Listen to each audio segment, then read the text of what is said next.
All right, welcome to part two. Part two of my B&O Museum 2006 tour. Today we're going to be, going in. A lot of the stuff today is inside the B&O Roundhouse. I'm a little bit on the clock due to someone arriving a little earlier than I thought. But I think we should be able to get done in time. So, like I said, B&O Museum, the Strasbourg of Railroad Museums. By Railroad Museum, I mean not a tourist like a tourist line, but a static, something that's around static displays. Baltimore has a lot of those, including the National Aquarium, which has nothing to do with the government. It is simply something that they gave themselves and let themselves charge more for. Hold on here, 1 second. Oh man.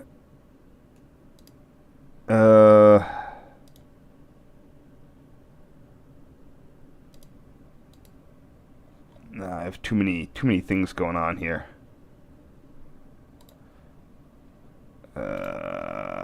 Where's that? There it is. Okay. Sorry. Need to get back to all my stuff. All right, we got everything. I got everything going here. Come on. All right.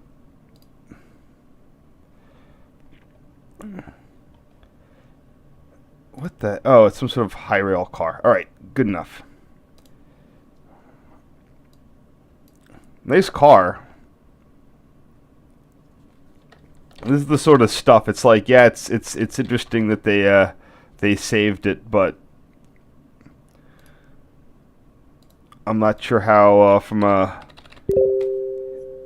history of technology point of view, I don't know how substantial this weird high rail truck is. This high rail sedan is.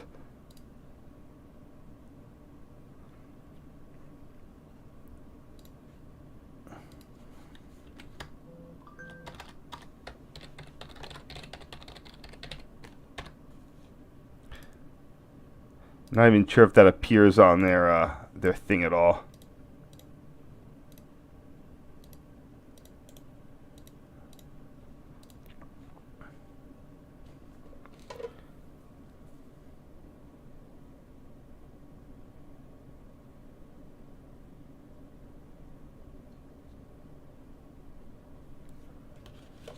Sorry, I usually do this before things go. Anyway, let me see who else is here. Yeah, hi. I mean, there was a lot of predecessor high rails. People don't understand. You know, you see high rails today, they seem to be, oh, that's an obvious thing to do. But before you had high rails, everything was a speeder. Those little track cars. I don't mean the little like pump up and down ones. I mean these little jobbers with the motor. That's what took the role of all what we know as high rails today. I say to the people who are watching this likely and whatever. All right, here we are on to CNJ number 1000. This was between now and the time that I visited again in 2014. Number 1000 did get renovated. So when you see it today, it's going to have a nicer paint job. It comes across here as black, but I think it was some color of an olive green. They gave it the automotive finish. It looks really, really nice. But I will definitely say that. Hold on, I'm gonna go into this one a little bit. Again, this is one of the things that the B&O Museum. This is one of their big gets. To the extent that the CNJ was related to the B&O, is not deniable. Reading and the B&O were allies. CNJ was a Reading subsidiary, and I think that any B&O freight going to New York City would have been switched by this little guy. This was not on the Jersey side of the river. This was on the New York City side. Most of the major terminals, especially in the Bronx, had these little tiny yard operations. I could go pull up the stuff, but I won't. I think the CNJ one was known for a roundhouse, literally like a round building that was like a round warehouse. Sorry, not roundhouse. It was a roundhouse, but it wasn't a railroad roundhouse. And they had very, especially with New York City's steam ordinances, they had a lot of need for what would ultimately become lightweight industrial switchers to work these very cramped terminal operations. Freight, less than carload type freight would go to Jersey, the New Jersey terminals. They get car floated across, get stored, and then some dude on a horse and wagon would go pick up their the equivalent of their Amazon package from the Central Railroad of New Jersey, Erie, Lackawanna, Pennsylvania. They all had car float operations to New York City sized side yards, where then people would all get their stuff. It was incredibly complicated. Anyway. These were built between like 1920. I think this was the first one, so this would have been built in 1925. It's known as sometimes mainly known as an Alco box cab because this was built by Alco. The car body, the running gear, the frame. GE supplied the generator, motors, and control system. Ingersoll Rand supplied the 6-cylinder, 300 horsepower diesel. These are also sometimes called AGIR for all the makers. So again, whatchamacallit, CNG, it's down at the B&O Museum. They recently restored it, at least cosmetically. Unfortunately, this is definitely any one of these though. There's 6 of these currently in preservation. They made a total of 20, I believe. That's a very, very high I think they made 20. It's a very high preservation rate.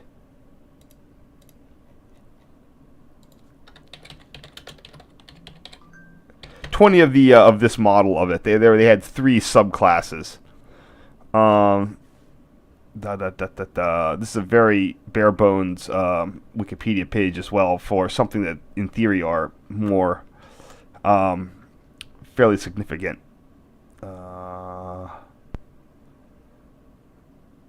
65 examples. 4-stroke 33 units. I'm sorry. And that might be of all kinds. So, my criticism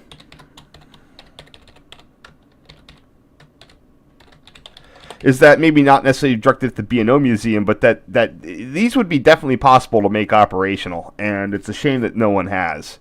It's nice that they're preserved, but they're usually, they're preserved in that way of, hey, look, there's a thing, ooh, it's the first diesel. But you don't have any, there's no good, I looked all over for inside photos, for video tours to show off what makes these interesting, which would be the very early 1920s diesel power plant, the electric switch gear, the motor control systems. That's really what makes this unique. And what they do is they paint up the outside, and you don't get to, there's no way to really see what's making it work. So that's kind of it's sort of a shame that it's being underused like that. Just a front view of the same thing.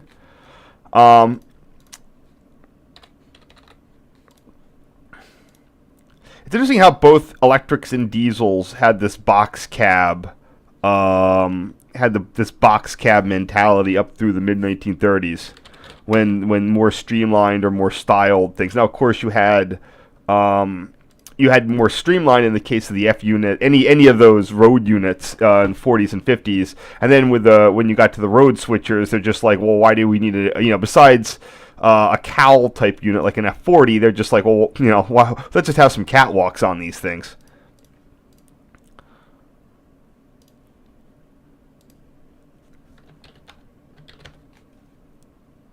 Just the opposite side of it. Not a great photo, but still works. But I would love to see one of these put back into operation. There's one similar. There's an Alco high hood, one of those Relco units I was talking about yesterday. I did some research on those, and they, at least the one that most people were aware of, it got into preservation and then restored. So I'm not sure if it's on a place where it can do much, but it definitely can do things. So I know this locomotive. I've seen it before. I think I know which unit this is, but I gotta pull up the stuff. All right.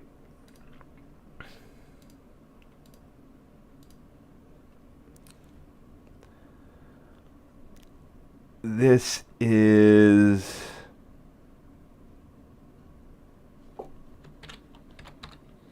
Yeah, this is the St. Elizabeth Hospital number 4. They will occasionally use this on excursion services.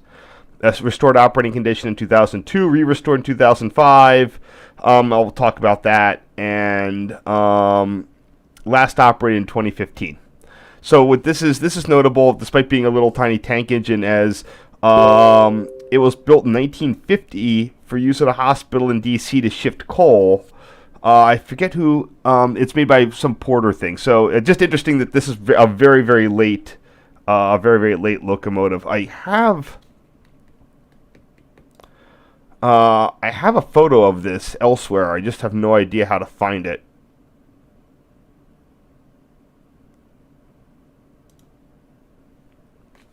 Let me check my...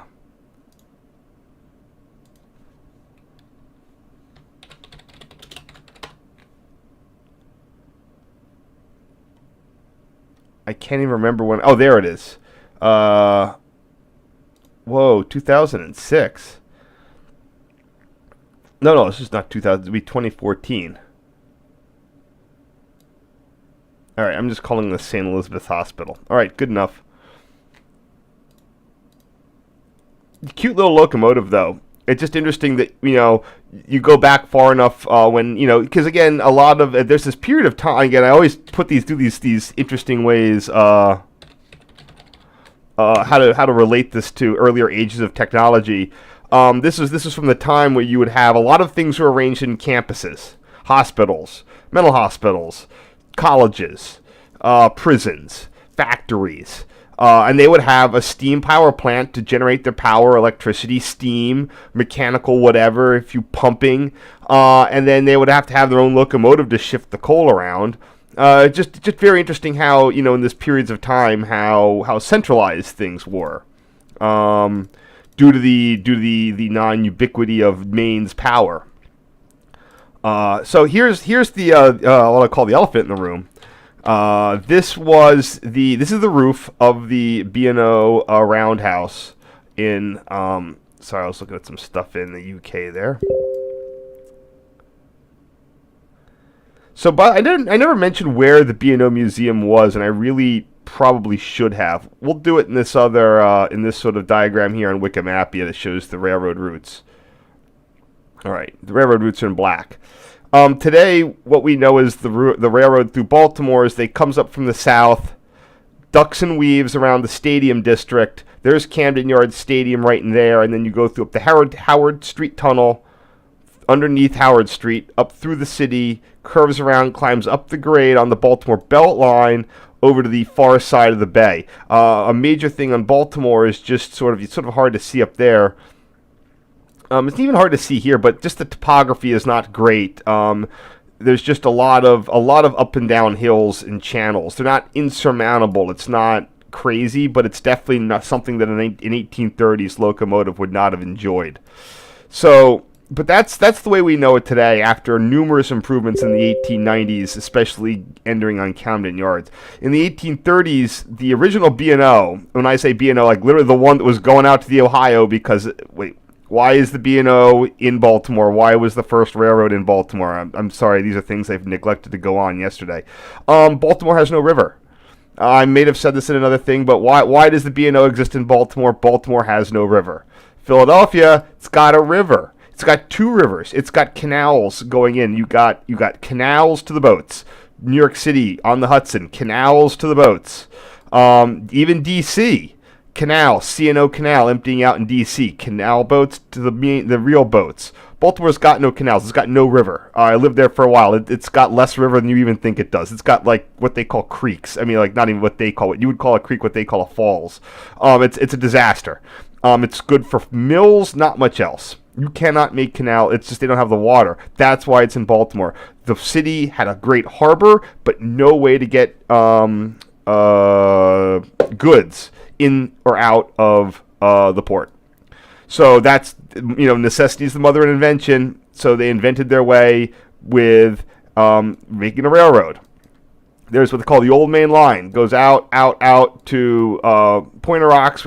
They're on a river. That's what the first thing was. They could transfer from the canal boat to the railroad at Pointer Rocks. And later they kept on building, eventually getting out to the Ohio and wherever else they wanted to be. But the original route came down there following the Patapsco River, crossed there, and then it came up and around. And the B&O Museum was effectively where... it wasn't like, why do they have this weird shop complex like so disconnected from their main station? They weren't. That's where it ended. That's where it started. I'm sure there was an actual B&O station, an original one around here that was way more convenient to what it needed to be. Anyway, zooming in on, so this was called the Mount Clair Shops. Eventually, when they built the Camden Yards complex, they kept the shops open. The whole railroad shop facility, because once it was a shop, you could sort of just run stuff over there. And then when it was superfluous to requirements, start with dieselization. That's why in 1953 it got sold off. Anyway, the B&O, as you know, just, if you think about Tesla or any brand new high technology thing, they often have a lot of venture capital to throw around. B&O's venture capital was in these beautiful covered roundhouses. In 2005-ish, the roof, we had I was in the city at that time, and I remember there was a pretty wet snow. It collapsed the roof, and it was pretty catastrophic too. Now this is right, it had just been reopened. You can see that the roof was not trussed. It's all I-bars, not even bars, rods. It's from the quintessential materials are expensive, people are cheap. What's the minimum amount of steel we can do to erect a roof? And this is the minimum amount of steel or iron that you can need to erect a roof. Really nice. I got the best photo I can at the time, but and it's because it's the B&O Museum, because it's prestigious. They were able to raise the money or get the insurance payout, and they got that fixed sometime within a year. So good for them. I'm sure they sort of tinker-toyed the roof back together, and all that lumber is brand new. It didn't demolish all the roof. It demolished like a good chunk, like a quadrant of the roof. And you'll see when I was there at this point.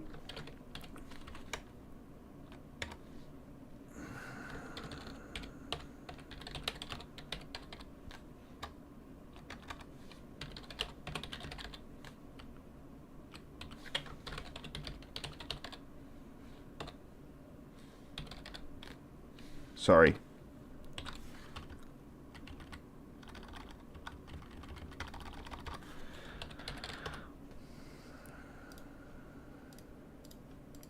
I don't know how much was special about the old roof. I'm sure there was some old lumber. All right, here we go. This is generally... okay, this is not the Tom Thumb. This is a Grasshopper class locomotive. They do have a Tom Thumb, but it's a replica, so who cares? Oh, come on. There it is. Hold on.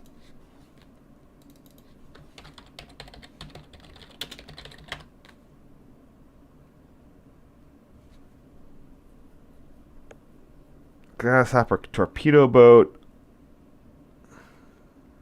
Oops, sorry. There's more information on these than you would think. So these Grasshopper locomotives with the vertical boilers, these are not something crazy experimental like the Tom Thumb. Hold on, let me just pull one up. Yeah, built starting in Atlantic was the name of a very early American steam locomotive, blah, blah, blah, for the B&O, 1832. One of the first commercially successful locomotives. I just want to... 4 surviving similar Grasshopper engines were reconditioned for display. These locomotives were built... wait, hold on. So a bunch of these... So my point here is forget about... forget... Is this... Wait, which Atlantic... Okay, this is the Andrew Jackson. They redid it as Atlantic, so this wasn't the original, but it was one of the stuff. What was fascinating to me on these is how long they were in service.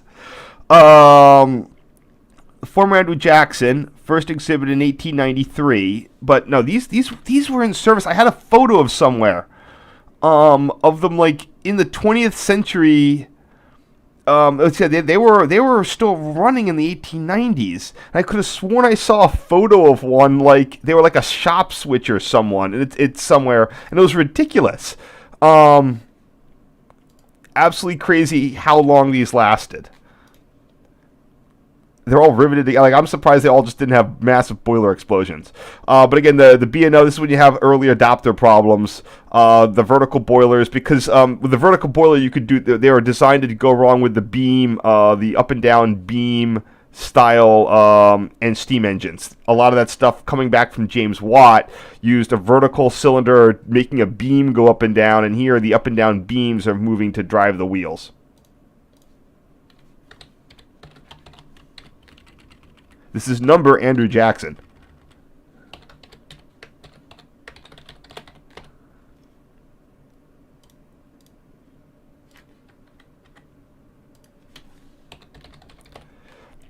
But yeah, those lasted surprisingly long. Here's the front of it.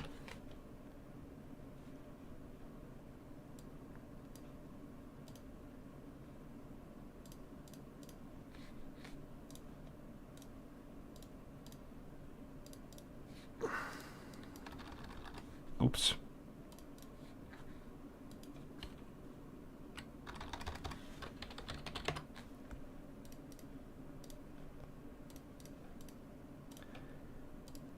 And here we have the John Hancock. Another, this is again, this is another geared up and down beam style vertical boiler type locomotive.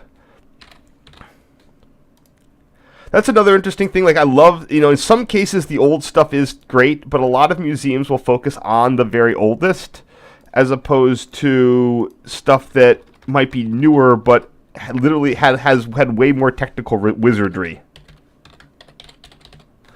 That's the same thing of, like, if you had a telecom museum, it's where they save across, where they have all this stuff devoted to switchboards, and then they throw out a crossbar 5, if that makes sense to anyone. Yeah, a switchboard is older, but the sometimes the stuff that's the newest of the oldest is way more fascinating and often not appreciated by certain classes of people. Again, St. Elizabeth Hospital number 4.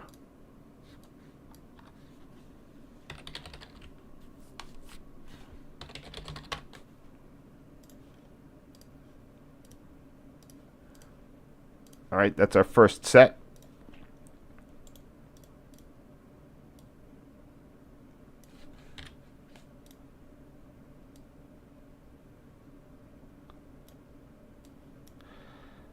See if anybody has any questions.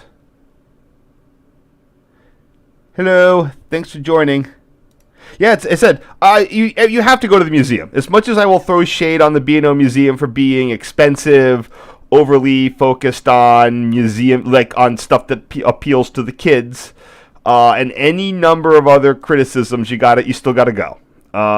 You don't have to go all the time. I intentionally don't visit this museum as much as very often, because it can wear out quickly. So definitely go with people. Definitely go when you can appreciate everything. Oh, that's interesting. How do I know this is CNJ 592? And for some reason, because it's a Camelback, and I wanted to picture the fireman's area. And it's a shame that we did not save enough Camelbacks. I think there's only 5 left.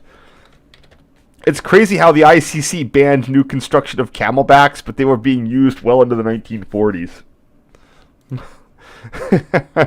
Well, just Steam could just, despite all their maintenance insensitivity, you could keep them going for large periods of time. So just so you don't know, a Camelback. I'm not sure if I have a better photo of these. 5.9. Do I have a better picture of it? Yeah, here it is. There's CNJ 592. Again, your conductor, your fireman would be over there at the back. Often the firemen complained that they were quote unquote exposed. I guess they did have a little bit more exposure without the side bits, so it was wet and rainy back there. Another interesting thing is the double fire doors is because this is a Wooten style firebox. They were very wide. The reason these were very popular in the CNJ and the some say they're designed for burning anthracite. That's not entirely true. They were designed to burn something called clum. I think I'm pronouncing it right or wrong. That is waste tailings. It's got a lot of coal sweepings in it. I was actually out in anthracite country the other day, and they're just coal bits and pieces all over the place. But it's like half slate and half coal. It's the stuff that just comes out of the breaker that you can't sell to people. Remember, anthracite coal was trying to be high-quality home heating coal. So there was a lot of waste, and this coal waste would be used for the locomotives. But because of how it needed, not only was it anthracite, it was like diluted anthracite. You needed very, very wide fireboxes to get it to burn properly. In general, though, I was on CNJ 113. They've tried, a lot of people, especially on the few surviving CNJ locomotives, with in theory that these fireboxes narrowed over time as they got away from burning clum. The market for anthracite dwindled. They were more efficient in how they ran the breakers, so they all just started using bituminous. And there's a lot of locomotives, they try to fire them on anthracite, and they just can't make steam, because bituminous has a lot more VOCs, volatile hydrocarbons. And that's going to give you more BTUs, and more BTUs is going to just, coal quality does make a difference. Now, you wouldn't think so, but you just can't make the steam fast enough if the fire isn't hot enough.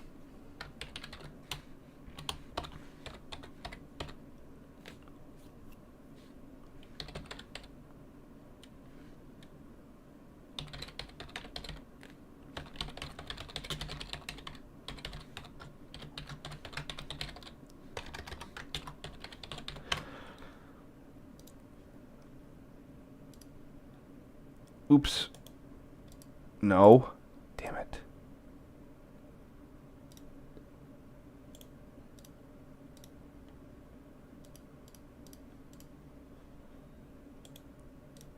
Okie doke. Sorry about that.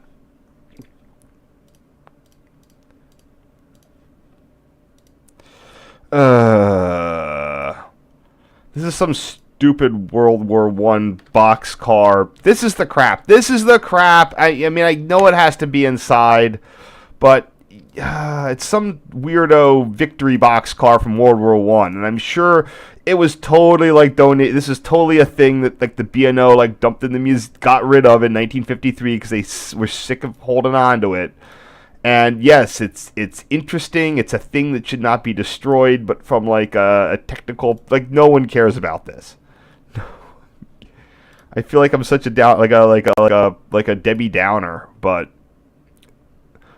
all those people like this should go in like a World War I museum or something, or someone's garage.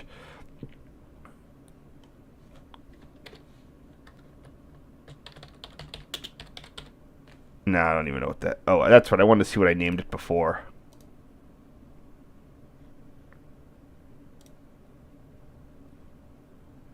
Ugh.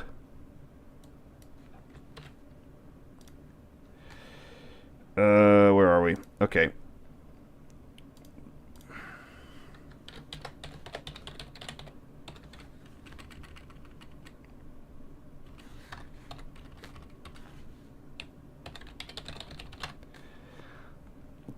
Next. For some reason I went outside at this point. Maybe I guess I was done with everything. I thought I had more photos from the inside, because they had a bunch of stuff where it was like you could see the damage from the roof collapse. Maybe I went outside and then I came back inside. Maybe I had 2 rolls of film. I don't know. Here's their signal collection. same kind of thing. I mean, I love signals. I don't like stuffed signals, and these are stuffed. They're very stuffed. It's at least these are lit. The way you do signal preservation is the way the Reading and Northern has done signal preservation. You put them in service. Period. It's the way, like Illinois Railroad Museum. That's nice. But the more true to life they can be, is the more you get the feel for what they are. It's like, yes, some people love going to the Natural History Museum and seeing the taxidermy. That's really not my cup of tea. Oops.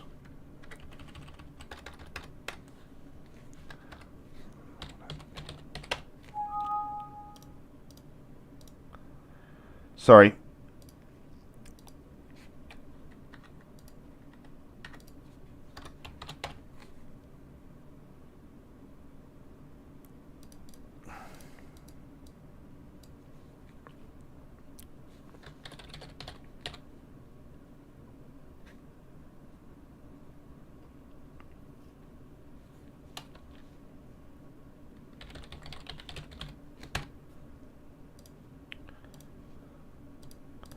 The real shame is that for most of these, including for almost all of these, the only place you're going to see them now is in a museum.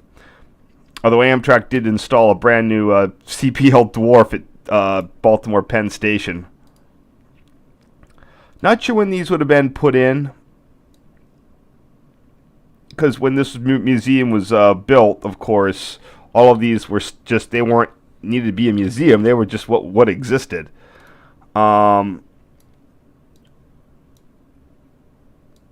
I don't know about that.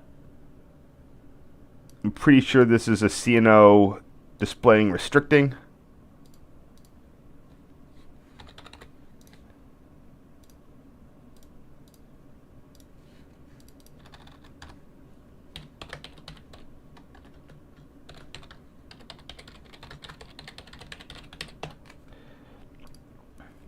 The C&O had, because of its oddball signal system, it arranged its dwarf lamps in an odd way, with green in the middle and yellow on top. You will see this, though, occasionally, even on Conrail, where you need to be able to display a medium approach medium or an approach limited, but often it'll go red on top, then green, then yellow, then green. This green over red bit. Now, if you go to a C&O signal diagram, you'll probably see why. They've got some oddball ones.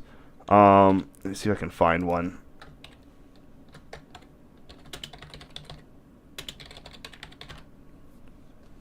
If I just pull one up, I can instantly tell you what the dealio is. Oh, come on! Don't give it to me like that.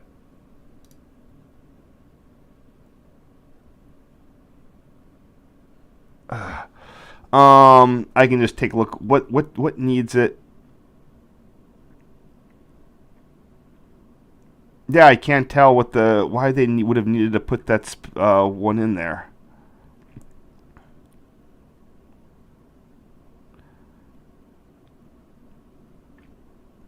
I think it's because slow approach needs yellow over red. That's why. No, you could still, yes, to get both approach limited or approach medium and yellow over red slow approach. The only way you can do it is if green is in the middle. Otherwise, you'd have to put the yellow below the red, and then you can't do yellow over red slow approach. NORAC just flashed it. So there's your answer. Have a nice B&O CPL.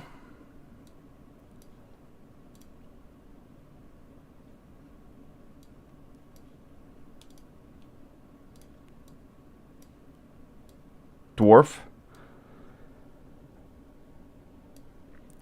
Interestingly enough, I might have. There's a group of people who are coming back. Who might be interested in going. So I might end up at the B&O Museum again this this year.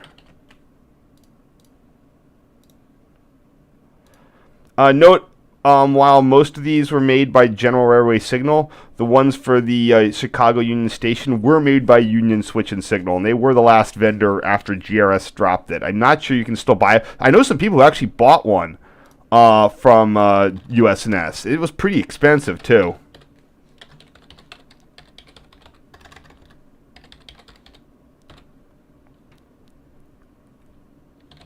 But now with the wholesale retirement, you could generally pick them up. You know, the maintenance crews knew how to sell them, would know how to bang them off, especially if they were being generally retired for good.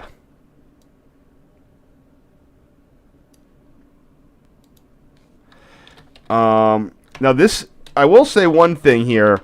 They did do a pretty good job in this preservation, although I'm not entirely sure. There are multiple vintages of these backing ones, the cans for the lamps, and I think this is one of the earlier styles.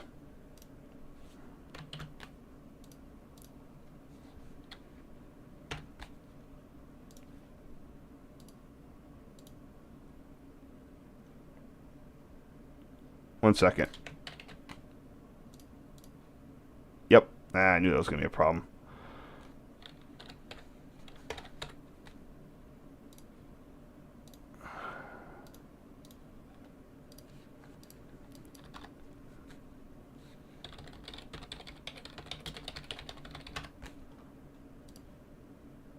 And by the way, I'm still going to mention that in terms of terminology, I always go with the center portion as the target, and all these the markers. So you know, they'll call them. I always call them orbitals. I think that's someone that's not my term, but someone used it. And I'm like, yes, I'm going to refer to those forever as orbitals, and I think I've astroturfed that enough to catch the name on.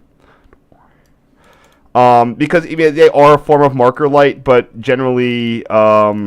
They're not a traditional type of marker light. So I just love using, B&O orbitals. And you describe them in the o'clock, using o'clock terminology. 10, 12, 2, 4, 6, and 8. Because there's only 6 of them. Man, it was a gnarly day that day. There we go. By the way, one of those stop, look, and listen wigwags is, I think, in service up at Conway Scenic. And in that case, although it is a scenic railroad, it is in use at a real grade crossing. So they're using it properly. That's, I'm not a big grade crossing enthusiast, but I'm not going to say no to a wigwag.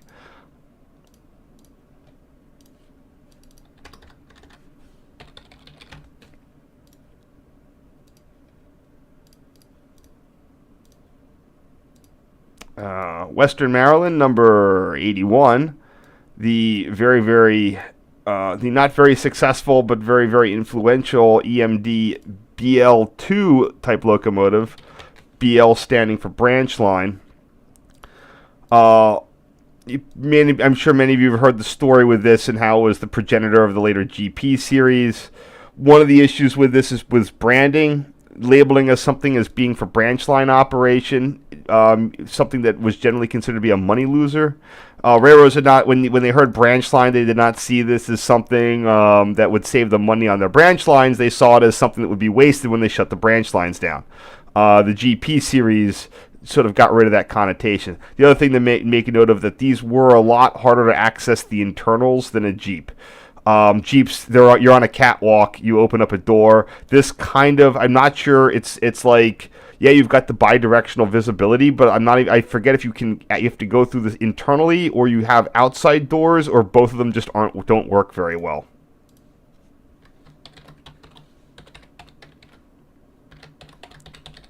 There's a couple of these in service. These are called the BL2. Hold on.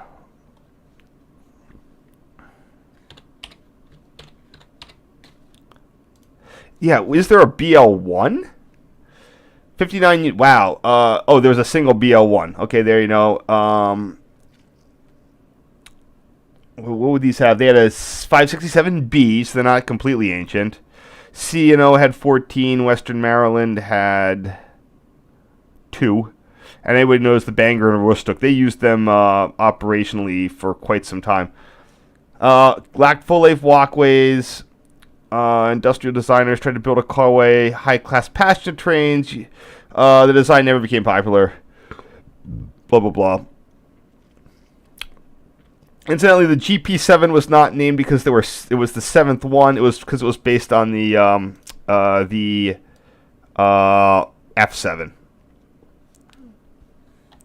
I guess this is one of the few remaining surviving B&O 20th century locomotives, number 4500. Again, we're still out in the parking lot. The parking lot, just for a walk around, has a lot of great stuff. If you don't actually want to, if you want to save some money, not go into the museum.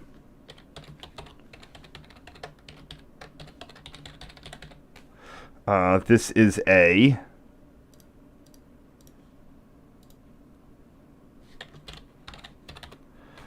Mikado. First URSA. Oh, it's a first. It's the world's. It's the first URSA light Mikado. So that is historically significant. URSA was a national, semi-nationalized railroad standardization body made to increase railroad productivity for World War One. C&O 2705. This is something that's cool. It was generally successful at a time when railroads didn't quite work very well together. That went along with the temporary nationalization of the railroads. What was it? 2705 is it's a C&O Berkshire. Oh, it's a war baby too. It means it was built in 1943, so this is probably one of the last ones up there with the P&LE. Yeah, Berkshires were really popular as a late model steam locomotive. A lot of people had very high power. Wow, they made 90 of these between 43 and 47. These are basically equivalent of the PR's J class. Lots of preserved. 7 preserved, 2 preserved, 3 preserved. Wow.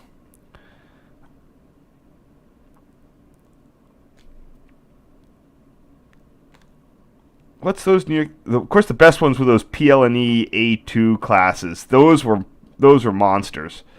Probably one of the best locomotives. Lots of high tech on them.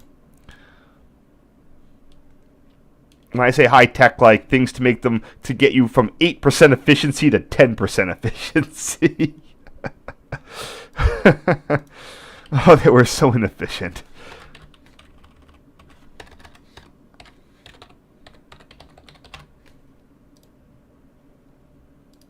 That's it for this set. We're almost down to our last set here.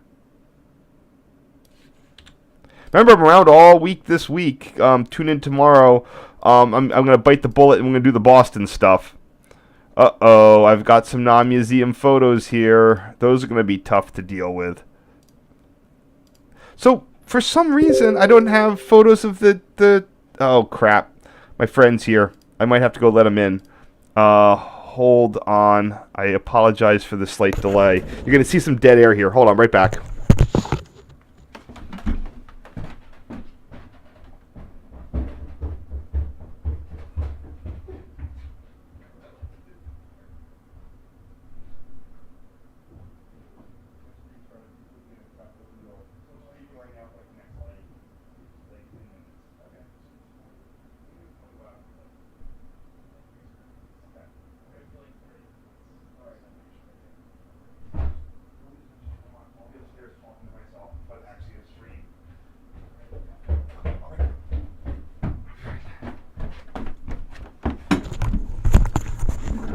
I was so in a hurry to start the stream, I forgot to open the door.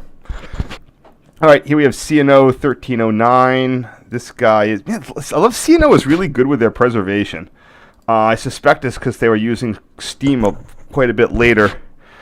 1309. Am I getting that right? Yeah.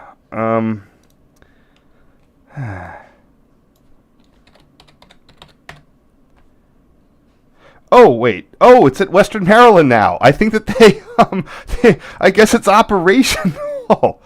Oh wow, it's a fully armed and operational CNO H6 class. Fascinating. Well, there you go. Good for them. Of course, they was this always CNO, or did they redo it? Yeah, CNO, Baltimore, Maryland, put on display, and they repainted it as a Western Maryland. That's disingenuous. Okay, wow, cool. I got to see 1309 before it was before it was popular.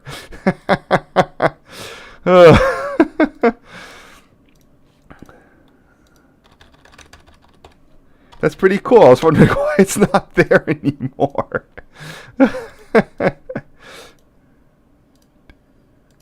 I'm sure I got people in the chat rolling their eyes. Hopefully they can still hear me. B&O, yeah, of course you always have their RDC number 1961. It'll be interesting. It would be interesting to know how complete this is. And I'm wondering if it's not varied because I don't see the engine compartment. So I'm wondering if this has been non-depowered 1961.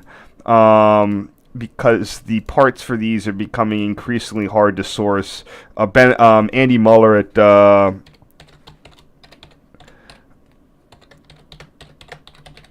at Reading Blue Mountain is tearing his. They smoke up like a banshee because you can't find the parts for them anymore. Now again, yeah, they're old, but they're using a Detroit diesel, blah blah blah blah blah blah blah. Pretty standard type of thing that they have automotive components. I'm not sure if that's the thing that's failing, but I think maybe that specific type of engine just isn't well supported. Now, what I'm wondering is what happened to my crushed locomotive photos? Because I thought I had some. And if not, why not? I go into the museum, they had this whole area that was reserved for here's what got crushed by the roof collapse. I didn't take any photos of them. You only have, so many, but I don't know what I'm thinking. Oh, boy. Okay. We're almost done here. How am I doing on time? Oh, wait, 47. Okay.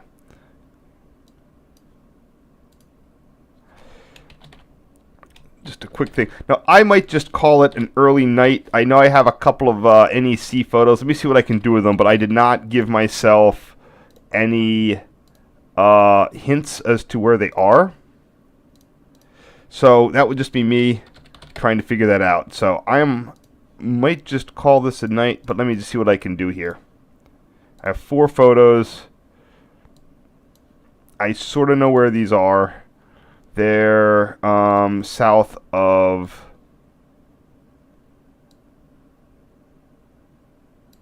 they're between Bacon and Newark. And I could probably figure it out. I just have to. In fact, hold on. Give me 1 second. I don't want to ditch my friend downstairs, but let me just see if I can figure out where these are.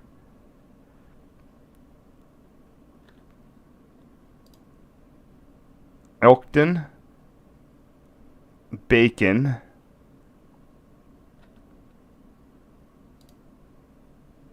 no, one more.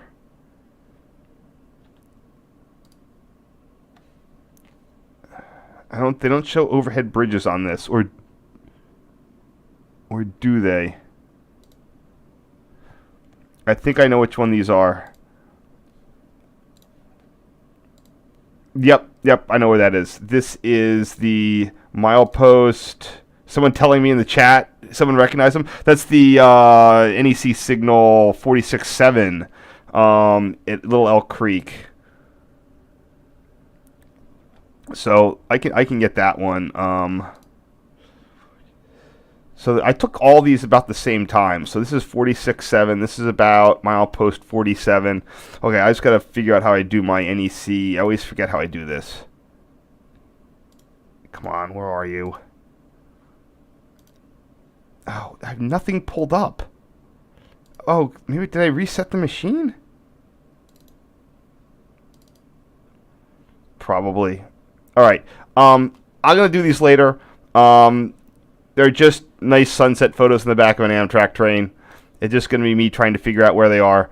Thanks you guys for showing up. I'll be around all this week. A funny thing, I thought I was going out to my NRHS meeting tonight, and then I realized that normally I fight between I'm not up here a lot to go to these meetings, and they're on the fourth Monday of the month, and not every Thanksgiving weekend is the fourth week. Sometimes it's the Monday, the fourth.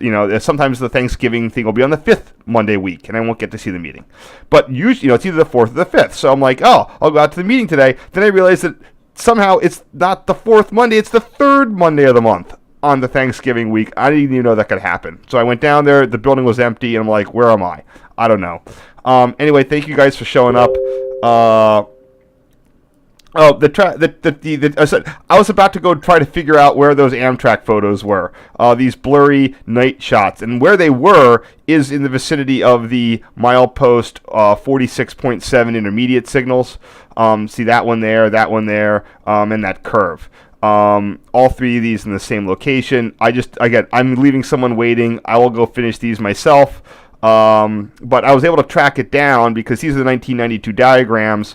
And I could tell that these, I knew it was between Bacon or Northeast Maryland and Newark, Bacon and Davis.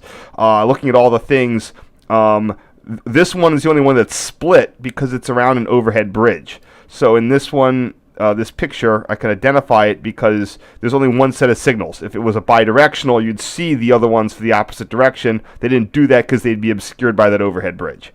So all I have to do is just go in, save these out with the right file names, and that's just I don't have the stuff all pulled up for those file names, so I'm just going to sign off now, and thank you guys all for tuning in. So I will be back tomorrow doing the Boston ones. That's going to be a humdinger, a lot of neat stuff, including my closest encounter with Boeing LRVs. Unfortunately, I did not get a chance to ride them, but I saw them. So I'll see you guys tomorrow. Have a great day, and thank you guys so much for coming out and saying hi. All right, later. Bye.